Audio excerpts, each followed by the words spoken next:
시청자 여러분 안녕하세요. 최유정입니다.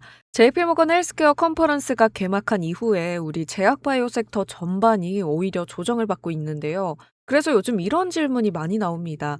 JP모건이면 바이오 좋아지는 거 아니었나요? 리가켄바이오도 왜 같이 빠지나요? 네, 오늘은 JP모건 이후 나타나는 이 흐름 속에서 우리 리가켄바이오를 어떤 기준으로 봐야 하는지, 그리고 지금 구간에서의 대응 전략까지 제가 같이 정리해 드릴 테니까요. 끝까지 시청 부탁드리고요. 구독과 좋아요, 그리고 알림 설정도 해두셔서요.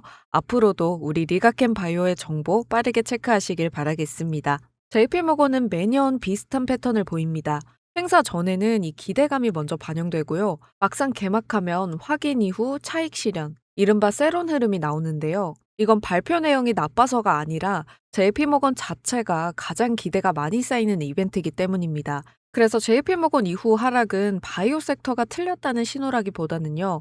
이벤트라는 특수한 기대 구간이 끝나고 이제 각 회사의 실력과 계약 가능성 그리고 파이프라인을 차분하게 다시 보겠다는 단계로 들어간 거죠. 이런 조정 국면에서 중요한 건요. 지금 당장 오르느냐가 아닙니다. 누가 다음 사이클에서 다시 호출될 수 있는 구조에 있느냐 이걸 봐야 하는데요. 리가켄바이오는 단일 파이프라인에 기대는 회사가 아니라 ADC, 링커, 페이로드 기반의 이 플랫폼 구조를 가지고 있는 회사입니다. 이 구조의 핵심은 한 번의 계약이 아니라 같은 기술을 여러 파트너에게 반복적으로 제공할 수 있느냐에 있죠. JP모건에서 빅파마들이 보는 것도 바로 이 지점입니다. JP모건은 단순한 기술 설명회가 아닙니다. 여기는요, 이 기술이 이미 글로벌 기준으로 이해가 끝났는지, 추가 협상이 가능한 구조인지, 내부 파이프라인에 바로 얹을 수 있는지, 이걸 보는 자리인데요. 리가켄바이오는 이미 한 차례 이상 글로벌 계약을 통해서 플랫폼 구조를 설명해 본 회사고요. 그래서 JP모건에서는 설명 대상이라기보다는 다음 협상 테이블에 올릴 수 있는 후보로 분류되는 쪽에 가깝습니다. JP모건은 계약이 바로 발표되는 자리라기보다는요. 이후 몇 개월에 걸쳐서 이어질 협업 논의의 출발점이 되는 경우가 많습니다. 실제로 ABL 바이오 역시 작년 JP모건 헬스케어 컨퍼런스 이후에 접촉이 시작됐고 약 3개월 뒤에 GSK와 기술 이전 계약을 체결했었죠. 이 패턴을 보면 JP모건은 결과 발표보다는 이 결과를 만들어가는 출발점에 더 가깝다고 보시면 되는데요. 그래서 이런 구간에서는요, 영상 하나 보고 끝내기보다는 중간중간 나오는 정보들을 어떻게 연결해서 보느냐가 훨씬 중요해집니다. 임상 데이터 하나, 글로벌 파트너의 코멘트 한 줄, 컨퍼런스 이후 미팅 분위기 같은 것들은 꼭 장 중에만 나오는 게 아니라요. 장 시작 전이나 장 마감 이후에 전해지는 경우도 있는데요. 문제는 그때입니다. 뉴스는 짧게 나오는데 이게 좋은 건지 애매한 건지 아니면 굳이 반응할 필요가 없는 건지 혼자 판단하기가 쉽지 않단 거죠. 그래서 저는 이런 바이오 이벤트 구간에서 중요한 내용이 나올 때마다 장 시작 전이나 장이 끝난 이후에도 바로 문자로 정리해서 보내드리고요. 이건 어떻게 봐야 하는지, 지금 당장 대응이 필요한지 아니면 지켜보는 구간인지 간단한 코멘트까지 같이 드리려고 합니다. 구독자분들께 무료로 진행하고 있으니까요.